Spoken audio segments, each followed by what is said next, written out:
Archie, you're in my space. I'm gonna have to move you. Look up there. Look.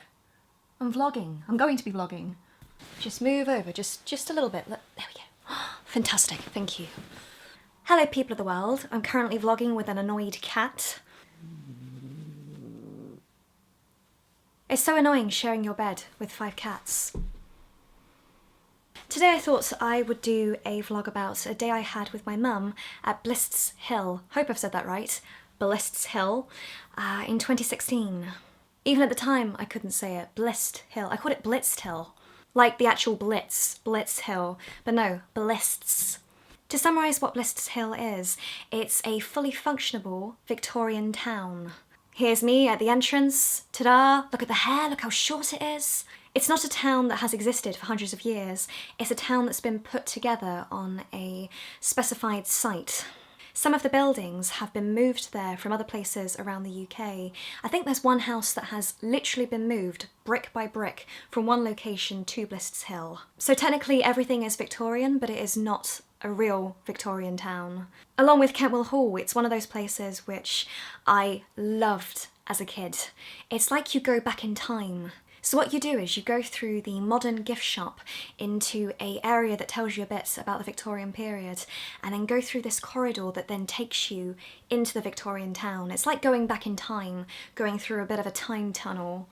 And once you go through, everything is Victorian. Even the people that work there are dressed up and act like Victorian people. When I was a kid and we went there were tons of people, tons of school kids, so it sort of ruined the illusion that I had stepped back in time.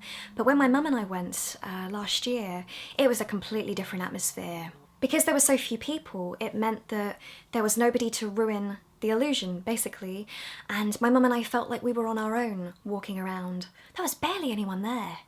Saying that though, later on in the day somebody called out an ambulance, so having been in a strict Victorian environment for the entire day, seeing a modern ambulance zoom past, that was bizarre.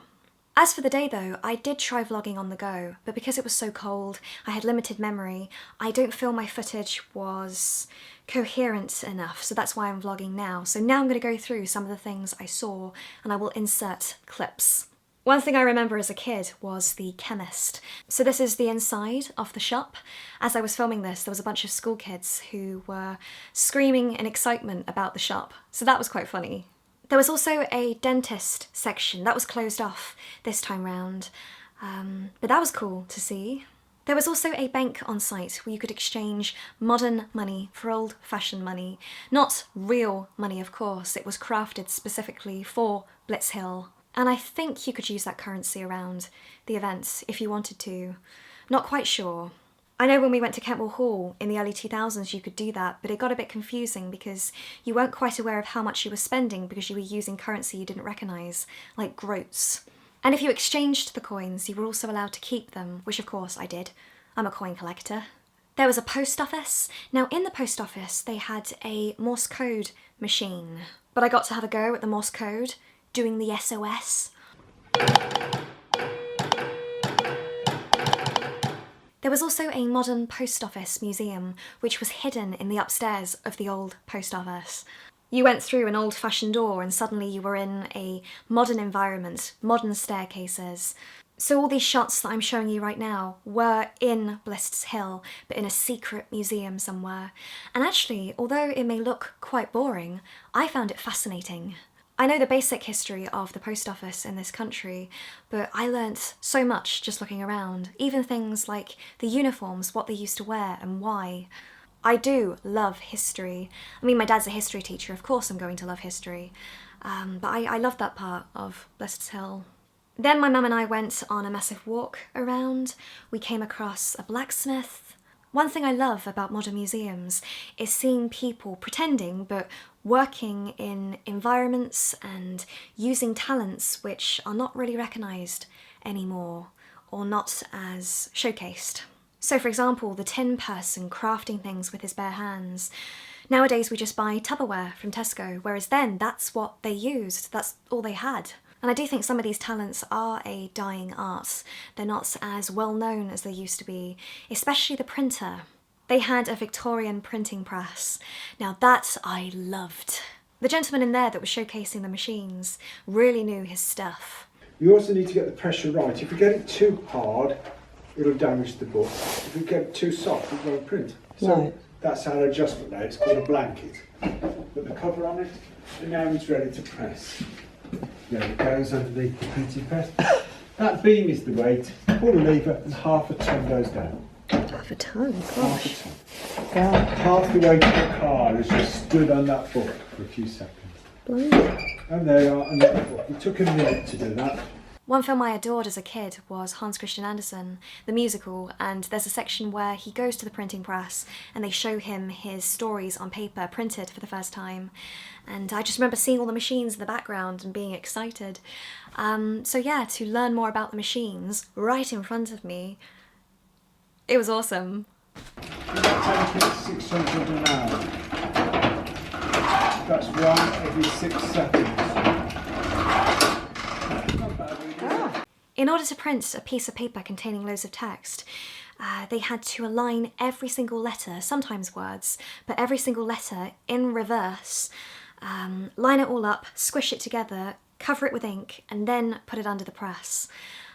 But doing it back to front, I don't think I could have done that. The amount of mistakes that I would have made doing that process. I mean, I just found doing my name backwards hard. Not that hard, but not as easy as writing it from front to back. There was also a tuck shop somewhere. Yeah, I'm coming. There you go, that's what used to happen, the bells, look. It's a little bit like the Victorian tuck shop in Malden. Yes, well they recreate it, don't they? But this is where we used to buy them. Because my mum and I visited in December, Christmas was in full swing, so all the Christmas decorations were up. However, they were Victorian Christmas decorations, apart from the fairy lights, of course. You need to be able to light the place so people can see it. But no, the traditional Christmas decorations, things like dried fruit or lace. If maybe you went in through the back door, because there's a waiting room around the other side. Right. Maybe you walk through that way, because to my knowledge, it's been like this. My mum and I paid a visit to the doctor in his home. I think that was the house that had been rebuilt brick by brick from its previous location somewhere else in the UK. So here's a couple of shots of us looking around the doctor's place. Bit dark. Yeah. I've got back troubles. Pay your money to the doctor. Yeah, sixpence it is, miss. We wouldn't be having that now, would we, madam?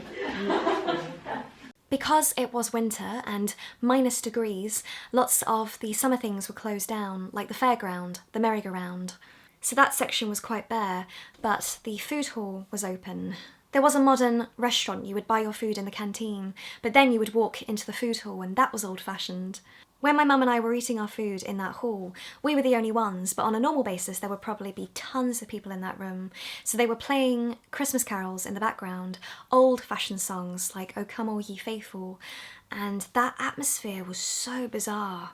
This is going off topic for a moment, but this was last December, so I rediscovered my faith this year, but I won't deny there was a moment when I was in that hall listening to the music about God and Christ and his birthday, and I thought, wow. Where we were, there was no phone signal, so I spent the whole day cut off from the internet, which was fantastic, but it meant that in that moment where I was eating with my mum, I felt completely transported back in time. This may sound a bit dramatic, but that moment sitting there was quite special.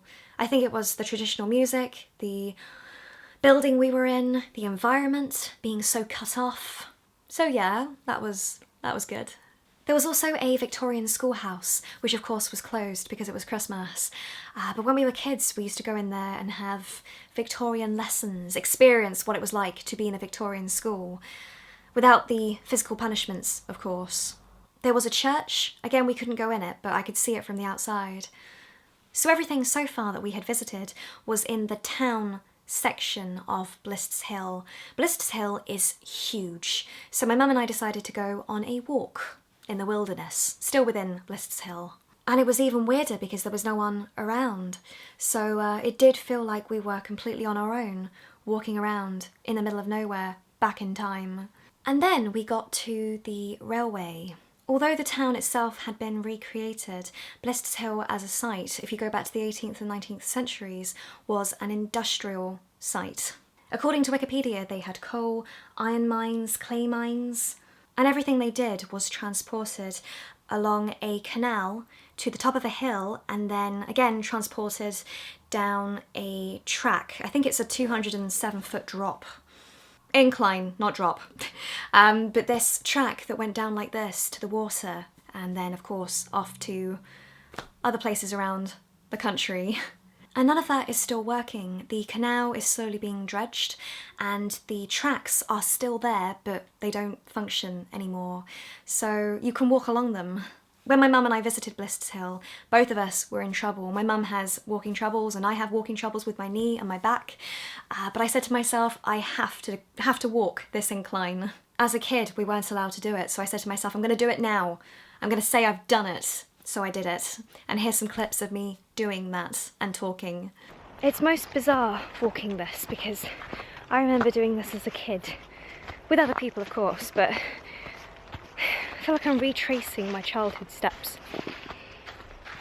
The other very strange thing is the fact that this is disused. Nothing has happened here for such a long period of time. It's very strange to see. This was the livelihood of so many people.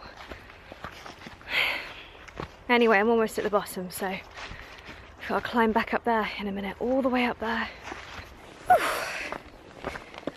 So as you can see, the tracks go straight into the water there, and then that leads you out to the river. I have to be honest, I have hurt my knee doing this. But coming down here for some strange reason is such an achievement for me. This is a long way. And it's so quiet as well. My mum had a nice break there for 20 minutes and watched me go the whole way down. Oh, it was so painful though, going down and up. What I find though with my knee is going downhill is worse than going uphill. So I got the worst out of the way going down. But yeah, I did make it back up. But when my mum and I were there, we didn't know that the canal was being emptied until we got to the top, and then we had a massive shock.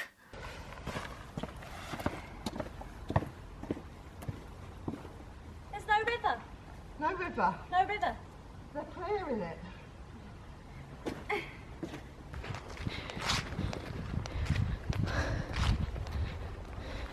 I did try to vlog on the way back, walking along the canal, but I don't think any of that was coherent. But you can see the canal in the background of all these shots of me talking. Once we walked along the canal, we were back in the Victorian village once again. It's the very end of the day and it's closed, and I was just in the bank exchanging money, modern money for old-fashioned currency, replica coins, but as a coin collector I was so excited. And then the man from the baker's came in, remembered my mum and I from earlier, and then said, would you like some bread? Which I said yes. And then he took me all the way back to the bakery and gave me a whole bag full of freshly baked bread. So that was a really nice end to today. So yeah, this is the very end. It's nearly 4 o'clock, by 4 it's dark now in the UK, so everything's quietening down. But it is most bizarre being here because everybody is dressed up in Victorian clothes. And because there's so few tourists, it makes it even more magical. Because I think in the summer it's a very busy place, this. So there's only just a few people in my type of clothing around. Anyway, I'm going to cut back to the bedroom. So that brings me to the end of my vlog about Blists Hill. This was entirely unscripted, but it was a day that I absolutely loved. So if I have been a bit passionate in this, it's because I just loved it so much. I would happily go again, regardless of the weather. This sounds like I'm selling, but if you are somebody that loves history, loves open-air museums, then check out Blists Hill.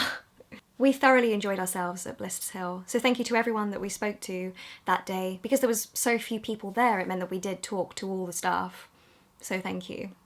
Right, I am now going to go and I will see you tomorrow. Bye bye everyone.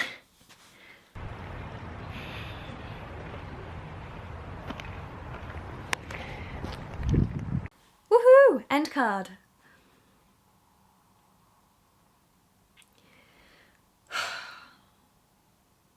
It was so much fun.